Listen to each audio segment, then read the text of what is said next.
On July 27, 1953, the Korean Armistice Agreement was signed, halting the brutal three-year Korean War. This agreement, signed in a dimly lit tent at Panmunjom, established a ceasefire but left Korea divided along the 38th parallel. The armistice was not a peace treaty, meaning the war technically never ended.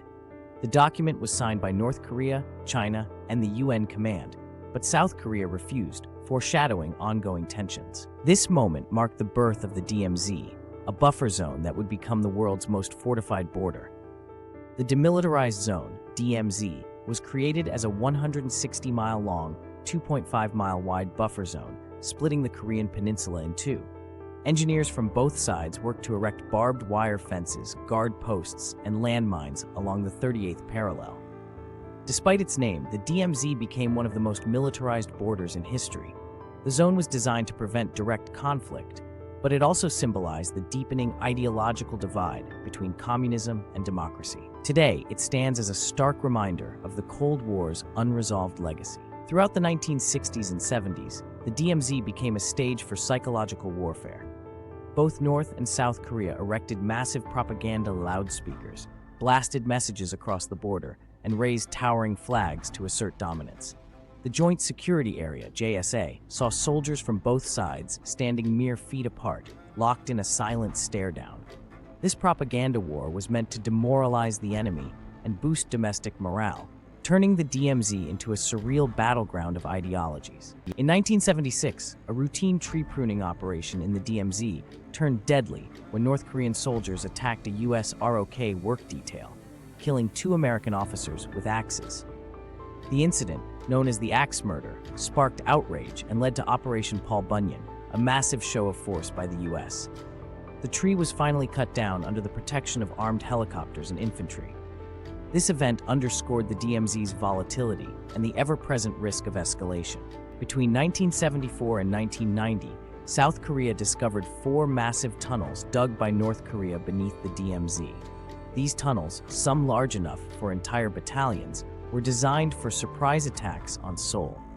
The third tunnel, discovered in 1978, stretched over 1,600 feet and could move 30,000 troops per hour. Despite North Korea's claims they were for coal mining, the tunnels revealed Pyongyang's relentless preparation for war, adding another layer of distrust to the Cold War standoff. Over the decades, the DMZ has witnessed dramatic defections, both soldiers and civilians risking their lives to cross.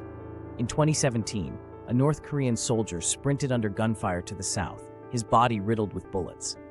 These escapes highlight the desperation of those fleeing repression. Each defection is a propaganda victory for the South and a humiliation for the North, revealing the human cost of the peninsula's division. The DMZ is a paradox, both a war relic and a symbol of potential unity. On one side lies North Korea's propaganda village, a lifeless town with painted facades. On the other, South Korea's observatories offer glimpses into the north. The DMZ has also become an accidental wildlife sanctuary, home to endangered species like the red-crowned crane. This duality reflects Korea's unresolved conflict, a land frozen in time, yet teeming with life. In 2018, the DMZ hosted a historic summit between North Korea's Kim Jong-un and South Korea's Moon Jae-in. The leaders shook hands at Panmunjom, pledging peace and denuclearization.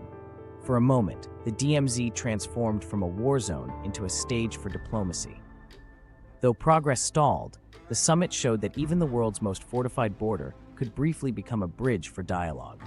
Today, the DMZ is monitored by drones, motion sensors, and satellite surveillance. South Korea and the US conduct regular military drills, while North Korea responds with missile tests. The border remains a high-tech stalemate, where every movement is tracked. Despite advancements, the DMZ's core reality hasn't changed. It's a frozen conflict, where peace is maintained only by mutual deterrence. 70 years after the armistice, the DMZ endures as a relic of the Cold War. It's both a wildlife haven and a potential flashpoint, guarded by thousands of troops. The zone embodies the paradox of Korea, technically at war, yet living in an uneasy peace.